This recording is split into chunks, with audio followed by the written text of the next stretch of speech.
Here we go. Sorry, get at the office. Good.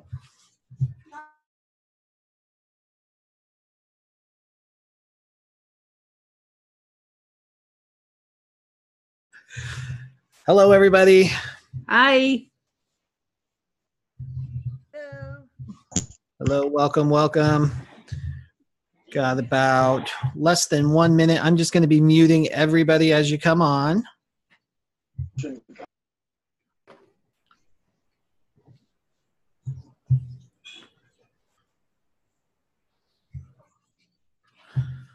All right. Maybe push that back just a little bit. A little bit more. Yeah. Yeah. That's All right. better. Okay. All right, everybody. Welcome to the second ever and the Breakfast Club with Carol Ray and myself, Bill Soroka. Today is November 6th, and I really appreciate that so many of you were able to adjust your schedule and join us now for, I guess it's not so much a breakfast club. No, but, I hope you didn't wait till now to eat your breakfast. It's lunch and sometimes dinner in some parts of the country. So thank you so much for joining us. We're real excited. We've got excellent feedback from you guys, so I really appreciate it.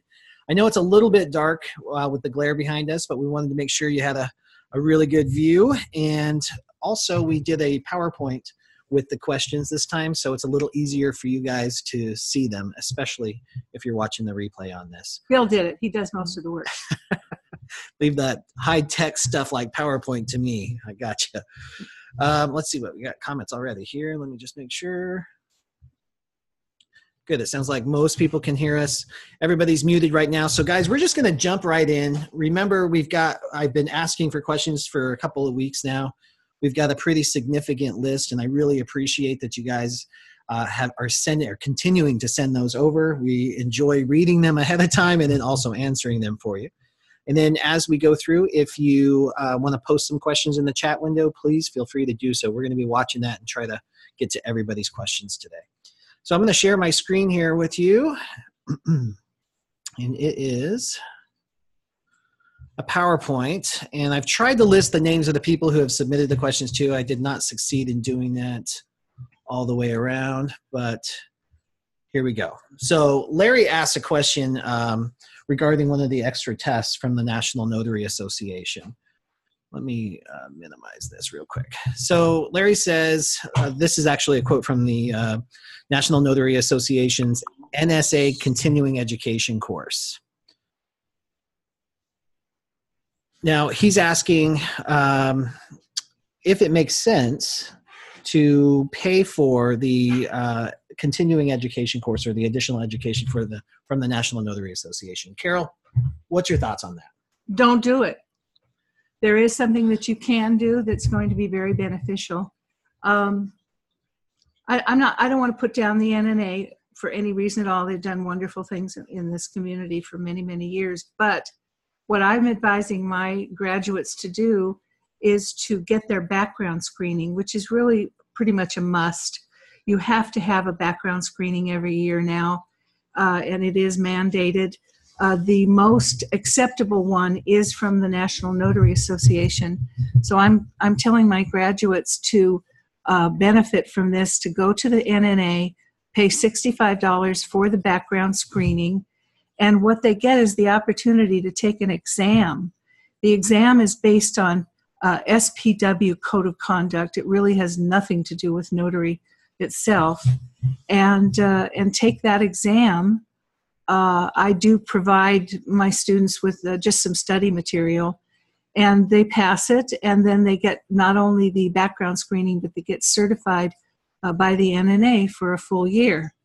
They also get, because you're certified, you also get entrance into what's called signingagent.com, and you're able to be listed there.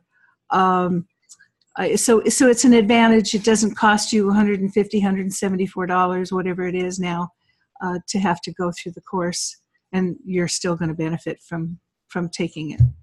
Yeah, and I actually completely agree on this one, guys. You know, I'm a huge proponent of continuing education and constant continuous learning and improvement. And, you know, if it's in your budget to pay for additional courses, there's not necessarily anything wrong with that, but the the courses that come from the NNA, what I hear the most is, great, I took the course, but now what? Like, it doesn't get into the meat of the practical day-to-day stuff about how to do this job. And if you had a couple $100 to spend in the very beginning and you were trying to decide if it should be on courses from the NNA or marketing or supplies or materials, I would definitely go the other route with that. Yeah, we figured out not too long ago that it's about 65% of the students that come to us that will tell us at some point in our conversation, well, I'm NNA certified. And I'll ask them, well, why are you here? Which is Notary2Pro, by the way. And they'll tell me they don't know what they're doing, and they need training. They need the step-by-step walk you through the situations like both Bill and I do. And every one of them are so happy after they've been properly trained. They don't concentrate on the signing agents. They're great at notary training, but not signing agent training. Great. And that's where courses like ours can help out for sure. Mm-hmm. All right, Larry, I hope that gives you some clarity on that one for sure. Next up, all right, this is one I know I've been answering a lot of these lately. So it's, how important is it to know how to actually package loan documents? Is it always necessary, or do the escrow companies prefer that we return the documents in the exact order and number that we printed? So I know both of us are pretty passionate about this, and I know, guys, especially if you're brand new, you get lots of conflicting information here, but I'd love to hear Carol's take on this issue. Well, my former life was as an escrow officer for many years, and then I was an escrow manager approved by the Department of Corporations in California. I ran 2 different companies, and I know pretty much everything there is to know about this business. Packaging documents is something that is left to the escrow officers. It's a procedure that we go through, which includes certifying certain documents. The best thing for you to know is that you need to restack your documents. If you put your critical documents on the top, restack those documents before you send them back to title or to escrow, and make sure that they are in the exact order and number that you printed them from. Don't even try to go into a title company or an escrow company. I know that there's some people out there that are saying that this will give you an advantage. And I'm going to be honest with you. If it was somebody that came into one of my escrow companies, and I found out that an officer of mine was allowing somebody such as a notary signing agent to do her job or his job packaging loan documents, I probably would fire that officer. So you don't have to do that. Just be a good notary signing agent. Do your diligence. Check your documents once, twice, 3 times, whatever it takes. Return them back in good order, and you'll be in good standing with every escrow officer, title officer that you work with. Yeah, and I completely agree, because I know there had been, over the last couple of years, another training out there that was advocating for that. And obviously I want to be on the forefront of anything that's going to help people out and give us the competitive advantage. So I went to my clients and I asked them if this would be of value to them. And most escrow officers that are worth their weight are a little on the OCD side. They're control freaks about their file. They know where everything is. They have their own system, and the idea of a notary sorting through things and organizing things popped a vein in their head. It was just not of value to them.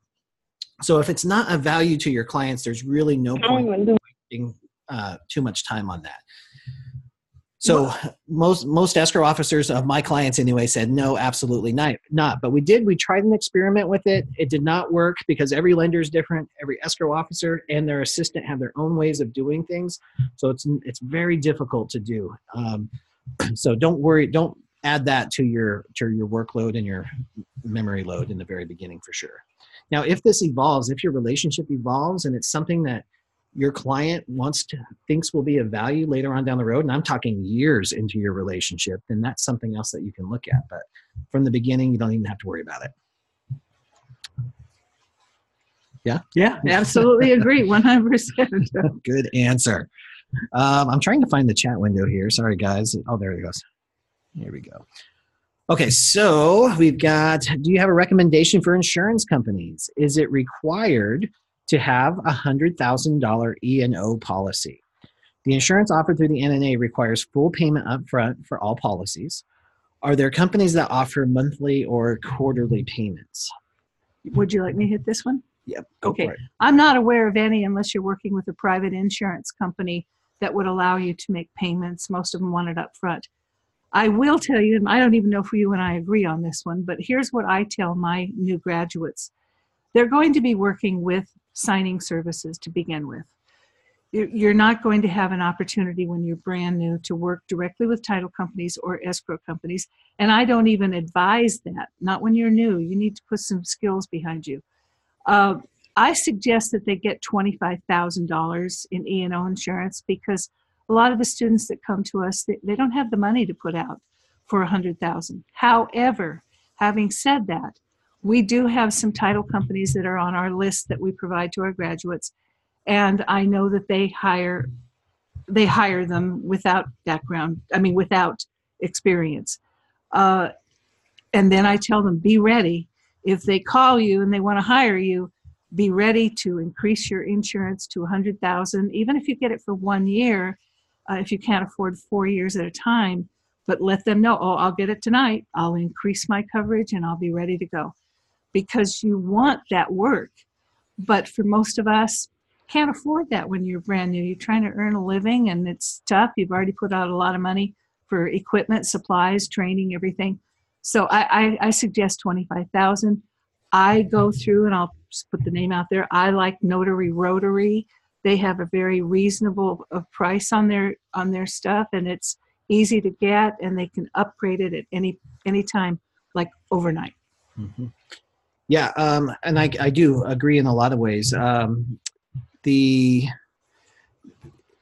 As far as companies go, pretty much any surety company, which is like an insurance company, basically, that can be State Farm, Farmers, Travelers Insurance. All of those companies usually have some type of E&O policy that they can offer as well. So if you already have an insurance relationship with somebody for your car and your home, start there and see what they can do for you, and then you can kind of grow and expand. My default is I always go to the NNA. It's easy. I renew my criminal background check, my test, and I get my E&O all in the same place. For me, the minimum for signing companies is going to be your $25,000. So you got to have $25,000 no matter what. If that's in your budget and that's kind of where you're planning on focusing, that's fine. However, if you have any aspirations of boosting that up, if you've already got some experience or contacts that are going to thrust you into escrow direct business right away, then just start with $100,000. Start there, and then you don't have to worry about upgrading later. What was I going to say about that?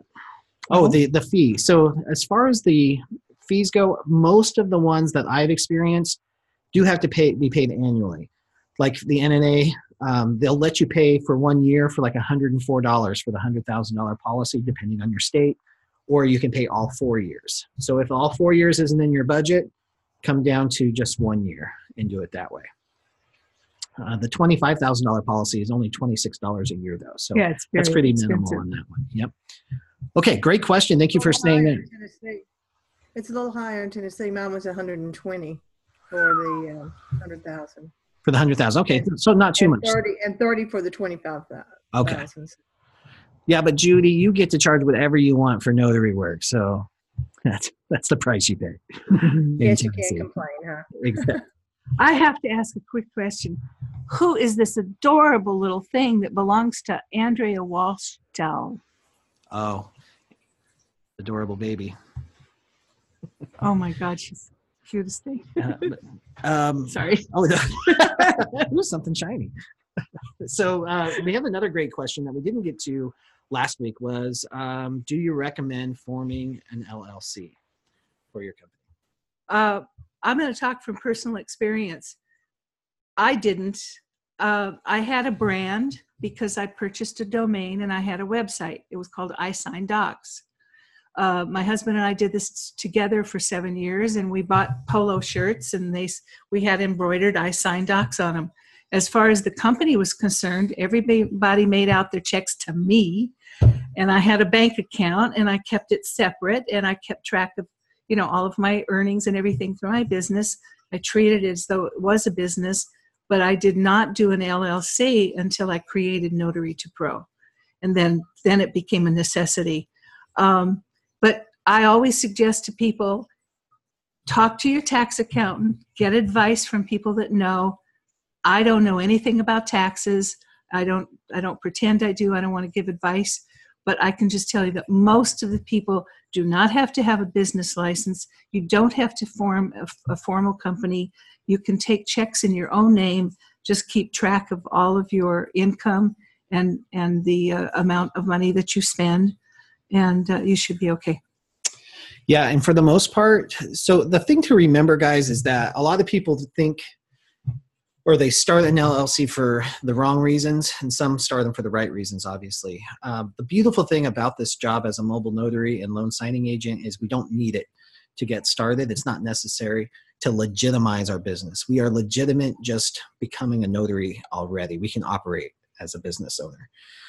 Keep in mind that an LLC literally means limited liability company, and it's to protect your assets from things that might get, from lawsuits and things like that might happen in your day-to-day business. So if you don't necessarily have assets or revenue to protect, you don't necessarily have to remember that. Again, you want to talk to your attorney and to your tax advisor on that. Now, there's also some tax benefits to consider too. Like as you start generating revenue and it's considerable and you have some revenue to write off some of your expenses, you would consider operating as an LLC and then filing your taxes as an S corporation. Talk to your tax person about that and whether it works for your situation, but that can help you avoid the employment tax or self-employment tax. So that can save you a considerable chunk of money on that one too. So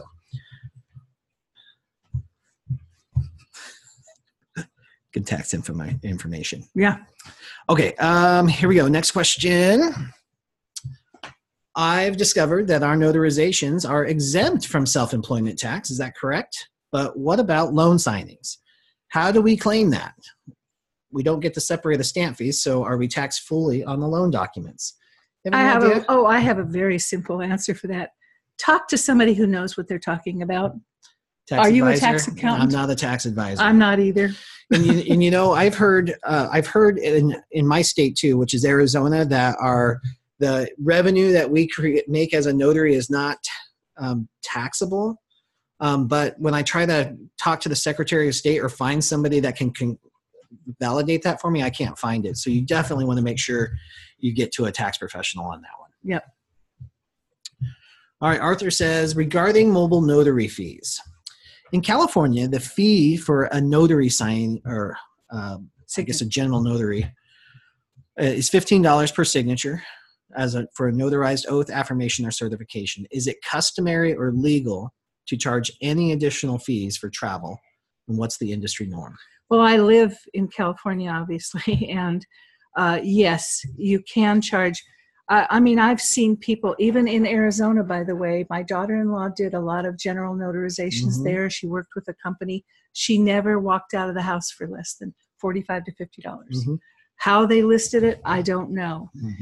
You can do the travel fee. There's also service fee. It just depends on what you want to call it. But you are spending time traveling. You're spending your fuel traveling, and the basis for the write-off, if you want to, for fuel is what the IRS allows, which I think is about 56 cents a gallon now. Yeah, it's either 54 or 56. Yeah. So that's part of it. You figure out how many miles you're going to go to and from. You get the return trip too, and then you can figure your mileage. And as far as a service fee, look, you've got your expertise in here. You're helping people to do something that most people don't know how to do. So you should be able to charge a service fee. You're going to their home. It's to their advantage to have you there. They don't have to travel. So just based on that, depends on how far you're going to go, how many signatures you're going to take. It's variable. People could charge. I've seen people charge $200 to go out and do a will and a power of attorney. They do, and it's definitely possible. But here's what we have to say is that it is completely state specific. So Arthur, you happen to be in California, you get lots of leeway. In a lot of states, you actually do. You get leeway, so you can charge your per stamp fee, and then you can charge the mileage fee or service fee. But some states, they're a lot more rigid, so you can't. They just don't allow you to do that unless like one of the Carolinas requires that you start a corporation if you want to be able to charge for mileage and stuff like that. So you got to really know. And then again, it goes back to what I said last week. I encourage you to become an expert in your state. Drive the Secretary of State crazy, calling in and figuring out what you can and cannot do. You can look at other notary websites as well, but you have to be careful there too, because it's still ultimately the responsibility is yours to make sure that you are compliant with your state's laws. And that just falls back into integrity, guys. You want to make sure that you know what you can do so you don't do what you can't do. And Bill knows exactly what he's talking about. Both of us teach people from all over the country. There's no way that Notary2Pro would exist if I had to know the rules and regulations of every state.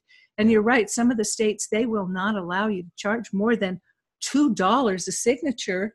Even if you go to somebody's home, even if you drive 50 miles, you can only charge per signature. Mm-hmm. So the most important thing I tell my students, you've got to know the rules and regulations of your own state. You have to know those. Yep, exactly. All right, Jackie says, I have only one certified signing agent in my county. Wow. It's a seasoned gentleman who charges $65 at most for his services. How would you suggest I help him to value his work more? That's tough. Play competition. Try to get as much as you can for what you're doing. And then invite him out for coffee. Show him your receipt for $100. Right. Show him what he's missing. I kind of agree. So I believe that we can lead by example. So whenever you've got this guy who knows what his story is, he's apparently happy making $65 for his services because he continues to do that. So if you come into the mix and you start charging higher fees, valuing your service, connecting with other people that might be his clients as well, that might show him what the possibilities are and get him excited. Because you can love what you do, you can love the people you work with, and still make good money here. You don't have to discount your fees because you feel guilty because you love what you do. I would also talk about networking with him. Mm-hmm. Networking is a great thing. People think that they're giving over to the devil, when they work with people that are in their same work area. Not true. Networking can be such a wonderful advantage when you get to know people, and if you trust each other, you might reach out to him and see if the two of you can't work together. If one's busy, the other one can take the work, as long as you trust each other not to steal your clients. Mm-hmm. It might work out really well. Yeah, remember what Laura Buer said, that these are our colleagues, not our competition. That's right. So there's always room for this kind of stuff. All right, next question says, has anyone who has been an early adopter for e-notary work had a problem with the real-time online authentication? I've not necessarily had a problem, but I'm just trying to anticipate issues with this. Now, I need to clarify something. When they talk about e-notary work, are we talking about e-signings where you're sitting at someone's home and you have half of the documents or a third of the documents on the computer? No, this is real-time online authentication. Okay. So this is the new stuff that's coming out. Yeah, I'm about to put something on our graduate site to teach people how to do this. Great. I don't know. Great. So I can't answer. I can tell you right now that I have not heard. I've kind of got my fingers on the pulse of this, obviously, because there's a lot of people who are curious about what's happening. I have not heard any major cases with the real-time online authentication. If anybody else has that's watching and you want to chime in on the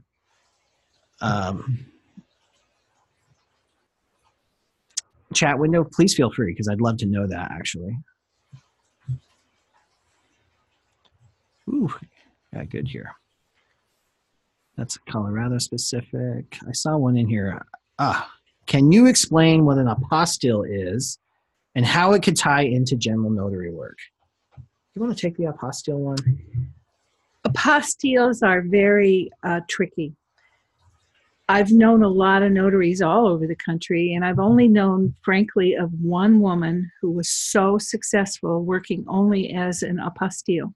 She lived in Washington, right near the Canadian border. Unless you're living in an area that's conducive to having international documents and people using you regularly, I would say don't even get involved with it. But basically, an apostille is a notary who is able to take documents that are intended for another country, work through the process of getting those documents prepared, completed, and transported to that country through whatever means, whether it be their what do you call them, the where people go to the consulates, embassies, embassies and things. Yeah, but other than that, working with general notary work, no. I actually have a gal on our graduates website who is an apostille. She is in Sacramento, and she partners with people who happen to run into international documents, and they get paid a lot of money for that. And she helps walk them through the process to the point where that document is actually in the country where it needs to go. And for this, she charges like a partnership fee. The notary still gets to do most of the work and gets the fee for it, but she helps them to walk it through. Oh. So I don't know if that helped, if that answered the question. Well, I think that kind of explains what an apostille is as well. And again, if you're looking for other avenues of revenue, it could make sense if, like you said, they're in a location where they can get regular. Yeah, if they're in Bellingham, Washington, or something like that, or on the San Mexican Diego. border. Exactly. Right. Exactly. Hey, guys, I just want to let you know there is a website or a group of notaries on the remote webcam notarization. I don't remember if it's Jennifer Glover that does that or if it's Stone or whoever, but there is a website or a group on Facebook that you can join. Wonderful. I think it's Brenda Stone. Yes. Texas. Okay, great. Yeah. So we can stay in the loop in that, guys. And that's, when it comes to the e-notarizations, I encourage you to embrace the change. I mean, it's definitely coming, and it's not necessarily, a major thunderstorm for people. There's still a lot of opportunity when it comes to that. And you have a huge opportunity to be on the cutting edge in the forefront of that technology. So if you're in a state that opens that up, definitely be open to at least exploring it. Yep. Yep. Can you believe, guys? I know. This is our first time meeting actually ever in person anyway. So we're excited. All right, let's get back to the screen share here. Yeah, I have two bills in my life, one for 55 years and this guy for 55 minutes. Let's see. There we go. Okay, Chris said, they said it gets busy at the end of the month, but still nothing's come yet. I would like your advice about where my expectations should be, and I welcome any advice. My goal is to get my own clients, but I prefer to start with a company like Zoom to build more confidence before I really start looking for my own business. It's all in your marketing, and your marketing can take place right in your own home on the phone. You just need to get in touch with as many companies as you can. We do have a preferred list that we give to our graduates. It's companies I worked with for years. They know my students and they trust them and they hire them. But basically, if you go on to an area like Notary Rotary and you look for only the highly rated companies, the companies that are 4- and 5-star rated companies, build a good resume for yourself. First of all, never lie. If you haven't done any signings, let them know. But tell them about your training. If you've been trained by Bill, if you've been trained by us, that's what they want to know. Do you know what you're doing? And you need to maybe talk about your background and some of the things that you excel at. I'm very good with people. You have to love people in this business. It's one of the things I ask people when they sign up for our course, because it's mandatory. If you're in this for the money, it's not going to work. You have to really be concerned about helping people and being there for them. Put out all those attributes, those things. If you're used to working with documents, if you've been in the business before as a mortgage person or anything like that, you want to build something without lying and without saying that I've got a lot of experience. Put all of your attributes in one place. Put a nice resume together. Call these companies. Call them back. Make sure that you get onto their database. I tell my students, I've never been a nag at home, never nagged my husband, but boy, in business, I am one heck of a nag. And that's what you have to do. You have to remind people that you're there, that you're anxious to get started, that you think a lot about their company. And that's really all you can do. There's just no tricks to doing this. This is really one of those areas where it's just good old-fashioned hard work and building relationships, just connecting with people. So what you want to do, just like Carol said, go to Rotary Notary, sign up. You're looking for at least 50 to 100 companies right now. That's long, tedious work.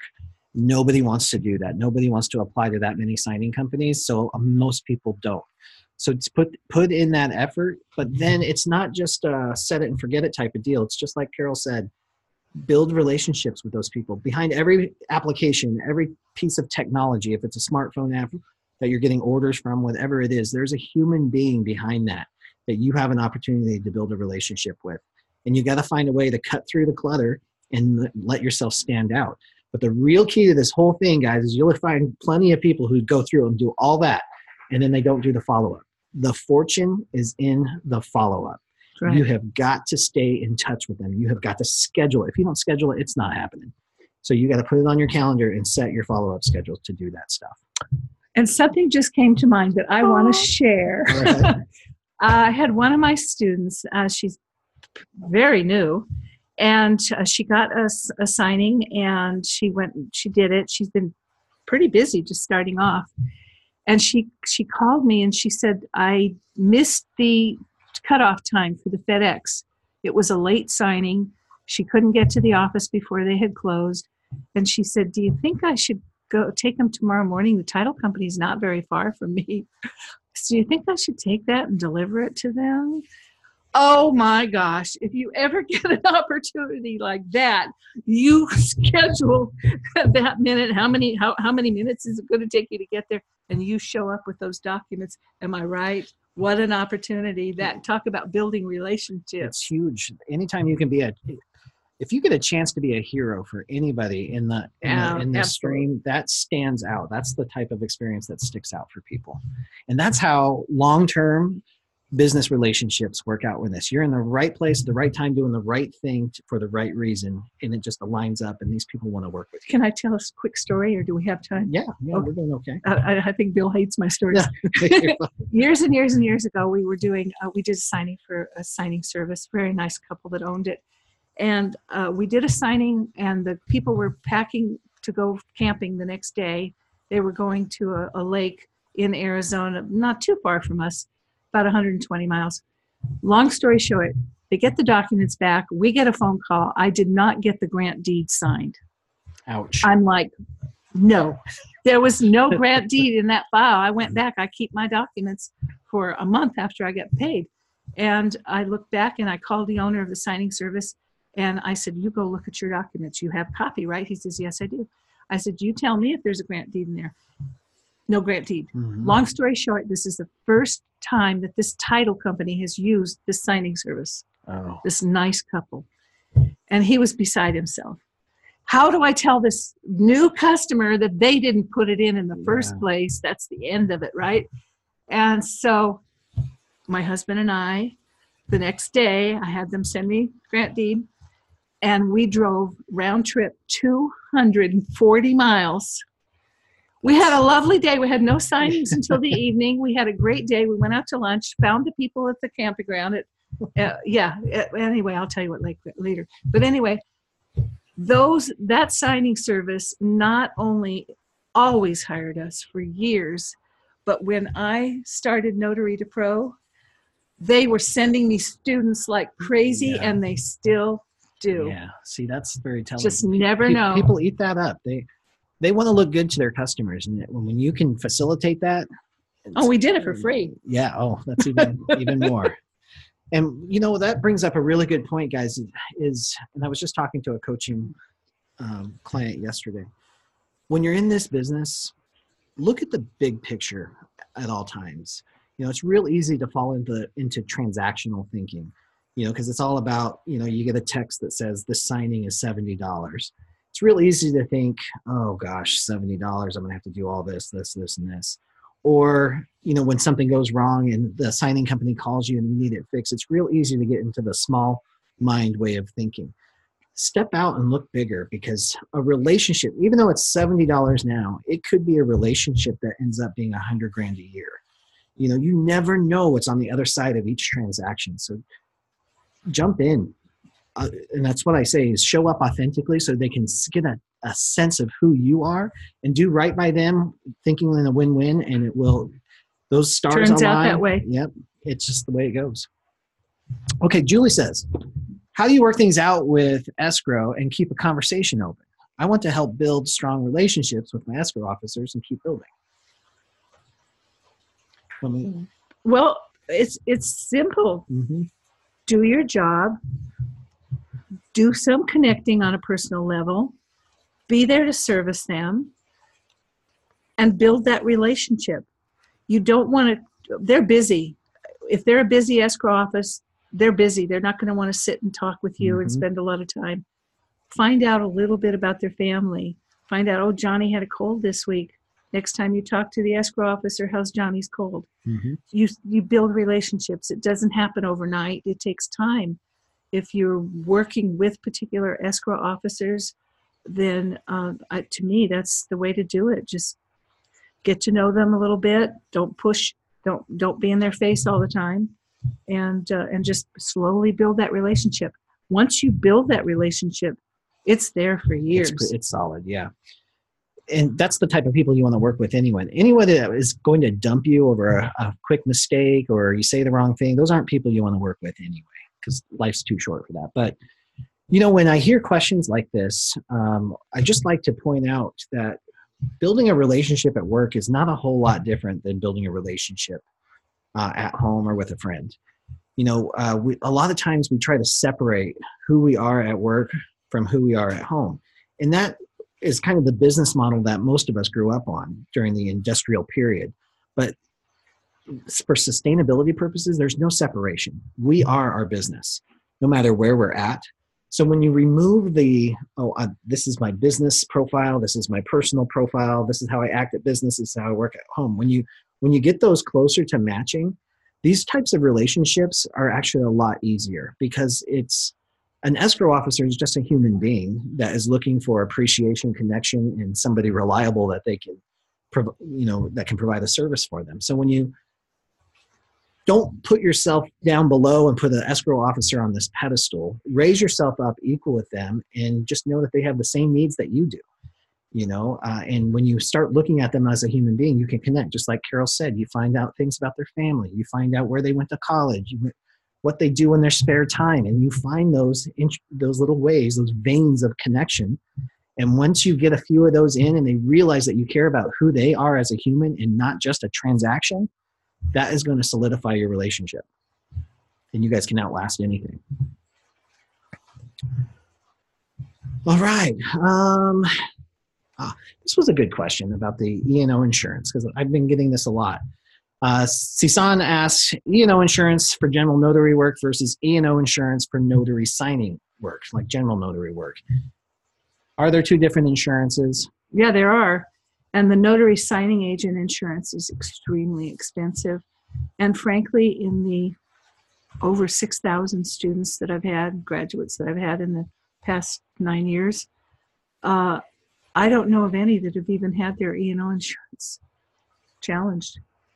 And to spend that kind of money for the notary site, but I don't know that much, but I have been told that it takes some pretty severe mistakes, and even on purpose, things that have been done that will help protect you with the notary signing agent insurance. Interesting. Interesting. Yeah, I've actually never heard of anything separate. So it is, and it's very expensive. Yeah. And so in your opinion, necessary or not? No. Yeah. Again, I would recommend that you talk to your insurance advisor or your attorney just to get really clear on what's covered and what's not. But I mean, we've been in this business for years. I'm an active signing agent. I don't have anything separate from this. I've got an umbrella E&O insurance policy, of course, for my signing company, but yeah, it's very similar to what and you buy as an individual. And he asks if E&O insurance also covers loan signing mistakes. Absolutely, it does. And if you have, let's say, and I want to explain this because people don't understand it. You have your bond, and that's what your state requires. And if anybody goes after your bond because you made some kind of a horrendous mistake, whatever they get you for, you have to repay the bond back. With E&O insurance, if you have, let's say you have $25,000 in E&O insurance and you've made a mistake on the venue and it costs some money and you get sued and it's $5,000, the E&O insurance pays that $5,000. You never have to repay that money. That leaves you with $20,000 of E&O insurance for the remainder time that you have left on that E&O insurance. E&O insurance is really important, but it's really for just mistakes. And we all make mistakes. And thank God I've never had one that cost me any money. And I don't think any of my students have, to my knowledge. I've never heard of a claim on E&O insurance. And what's interesting, though, is if there ever was, these companies that you're working for have huge umbrella policies. The title companies that hire the signing companies that hire you have huge umbrella insurance companies. They have these huge protections in it. So by the time it gets to you, if something that major had happened, we're talking about millions. It would be millions of dollars, and billions in some cases. Mm-hmm. Okay. Let's go to this one. Since refis are down right now, do you recommend putting most of our time into soliciting escrow and title companies? Or should I focus on finding companies for alternative assignments like process serving, site inspections, or employment verifications? Well, I'll tell you what we're doing at Notary2Pro. I'm so excited. This has been going on for 2 years now, and I'm about to expand it. We have a graduates website, which is free to our graduates. There are a lot of my graduates that have learned, taught themselves to do other things, process serving, permit running, weddings, doing trusts, working with attorneys. I mean, it's just the list goes on, and I'm about to add some more things to that. So people are not dependent just on loan signings. This industry is changing. This is a great job. I did it for many, many years, 14 years, and I loved it. I miss it, actually. There's parts of it I really miss, getting out in the public and, meeting people. But to put all of your eggs in one basket in today's world is a little difficult because it's always going to be where there's times when it's busy, there's times when it's slow. You need to have other things that you can do. And whether you go to look for training or if you do whatever, if there's courses, if online, if you have a friend that can teach you how to do things, it's always going to pay you to have the knowledge and the experience to be able to step into other things, do other things aside from signings. To solicit to escrow and title companies, again, if you don't have the experience to back you up, they're slow too. They're not going to want to pay attention to you. They're going to go to the people that they've been counting on when they're busy. Yeah. Yep. That's... I got a little bit of interference there, guys. Sorry if you're writing on the screen. We can see it.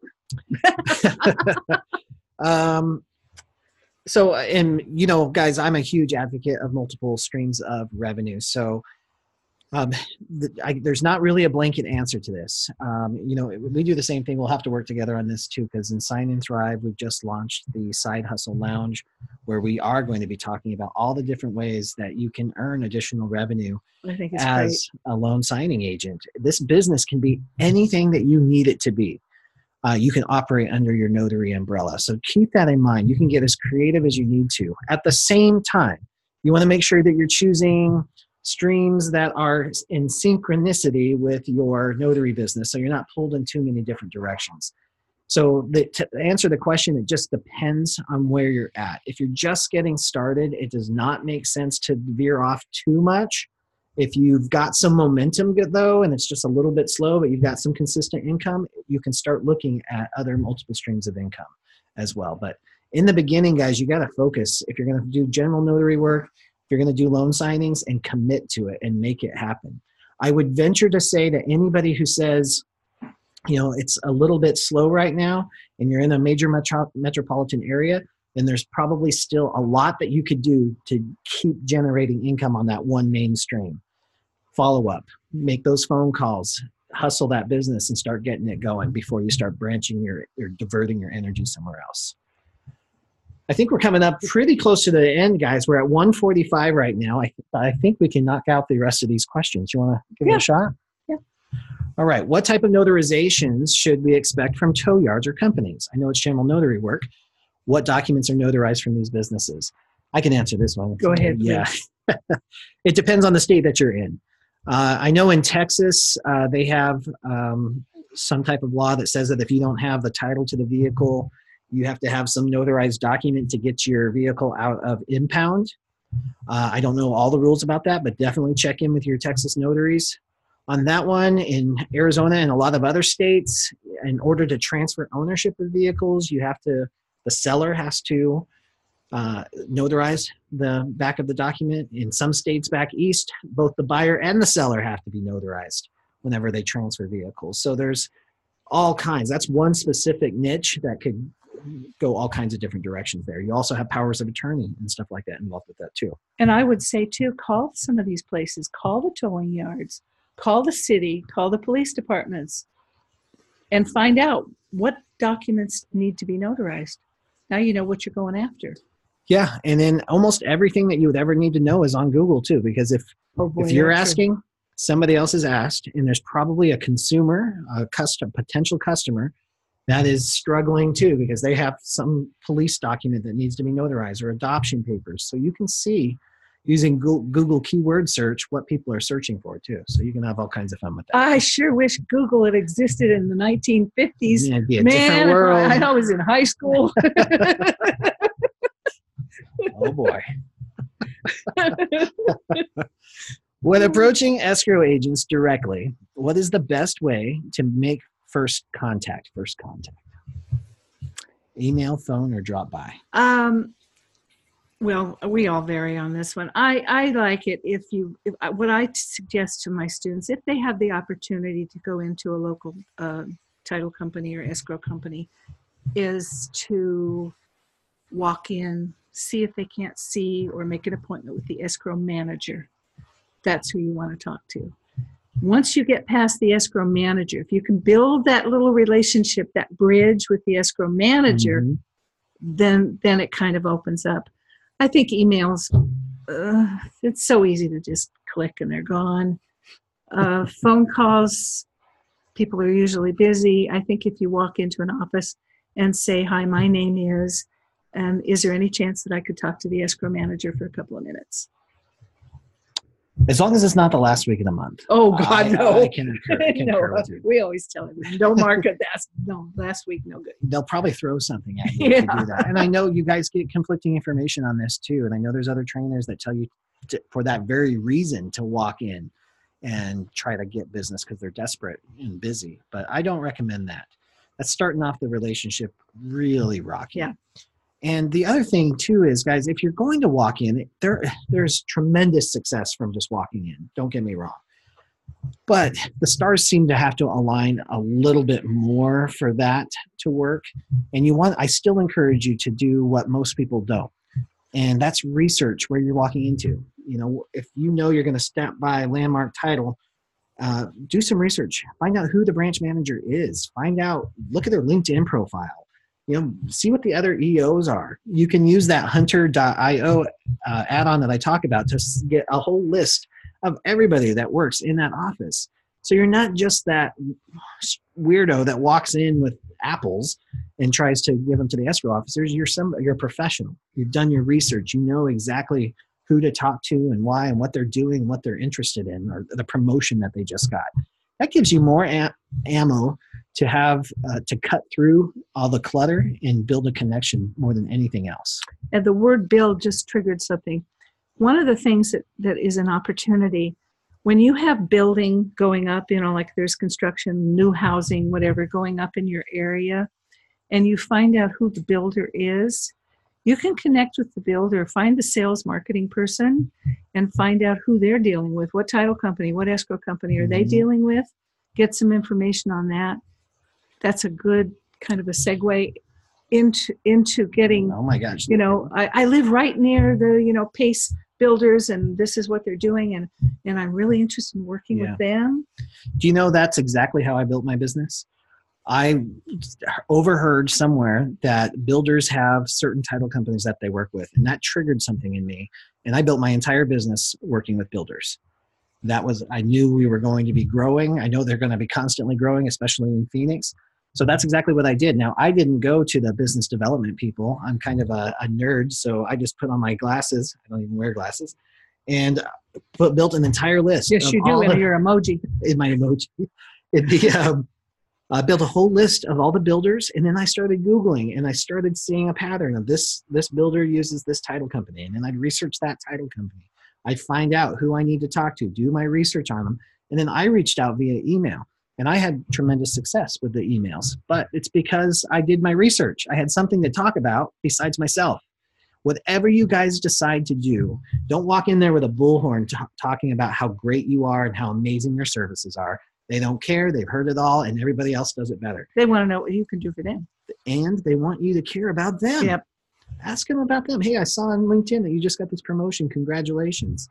You're the type of person I would want to work with. Well, I started off when I was an escrow officer, Santa Monica. I started off, and I had the business from a company called Watt Industries. If anybody out there remembers them, they were the largest builder in the state of California. Wow. And they had a lot of subsidiaries. And I started doing escrows for them. And in fact, my husband says I'm the first mobile notary because I would go to the model homes and sign sometimes 6 to 10 houses. They were closing, and I'd drive right to the location and do it. But they are the ones that, if you've got a good builder, if you can go after the title company that they use and you get it, it's an amazing connection, guys. It is. That's been a life changer for me. And it's amazing when you know what builders want, because they're flipping things super fast. So attention to detail, speed, and you're oftentimes in their office. So you need to have the personality that blends well in a high stress office environment, which means thick skin, a pleasant attitude, because you're going to hear things that you probably heard on your CB radios all the time, but you can't say that over the airwaves. But I tell you, those marketing people, brutal. Yeah, they can brutal. Be. So, but if you can blend into that and speak that language, guys, it rolls into you. One builder will mention to another builder at some convention, and suddenly your phone's ringing or you get an email. Well, who's the biggest builder right now in Arizona? So technically, it's still DR Horton, which is my biggest client. And then now that Lennar has bought out Cal Atlantic, they are technically the largest builder in the country. Because a lot of times what they do is they'll have notaries come in, spend a whole day. That's what we do. That's what I used to do for First American Title for a big builder. Yeah.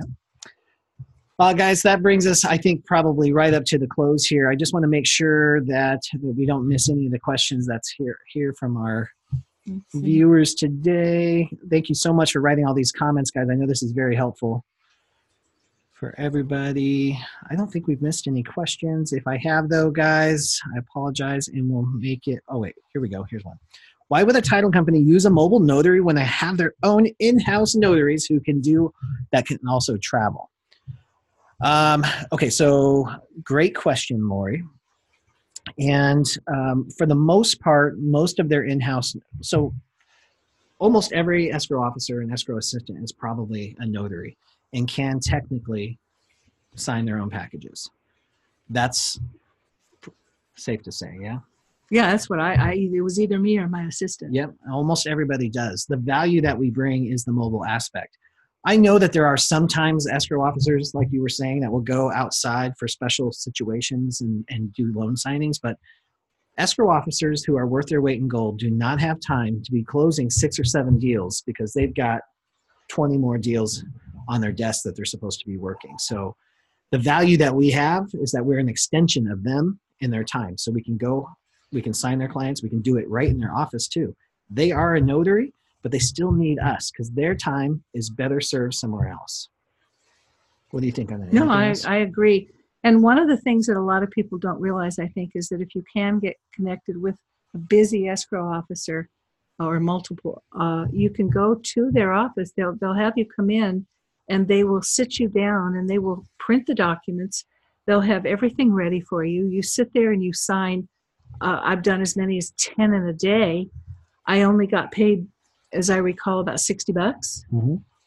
I'll do that for $600 any day. No expense. That's right. No time to print and all of that stuff. So. Well, and I tell people, if you can find a relationship like that, that's like your dream client right there. Sometimes it is and sometimes it's not. It has a downside too. Most of us get into this business because we don't want to be stuck in an office working all the time. And these situations, you are stuck in an office working all the time. But you have very little expenses because you're not driving all over town. They pay for the paper. They're doing the printing.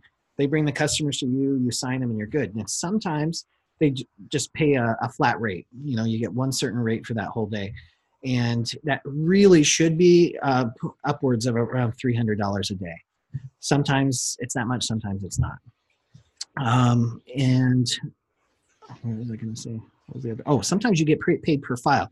This is my favorite client, the one that pays, $60 to $100 per file while you're sitting in their office with no expenses. I'm seeing that a lot in the Illinois, like Chicago area, and even down in Florida. So lots of those. And Arizona, of course. There's a couple things that were at the bottom. Yeah, we got people making comments. Okay. But I don't see any questions. Okay. Perfect. I know you had them on your. Oh yeah. Let's see what you got. But I think we're at the end of the time here, so we'll just stop here and we'll do the rest next week. Okay. Cool with that? Oh, where'd everybody go? All right, guys. That brings the second Breakfast Club to conclusion. Thank you so much for hanging out with Carol and I. Carol, it's so nice to finally meet you in person. Sure. Again, thank you so much for reaching out and making all this possible. Guys, if you have any other questions, watch out for the emails or feel free to shoot them over. You can email me at orders@notarycoach.com and we'll post them up next week. And Carol, how can they reach you? Notary2Pro@gmail.com. There you go, guys. Thank you so much. Enjoy the rest of your week. Bye, everybody.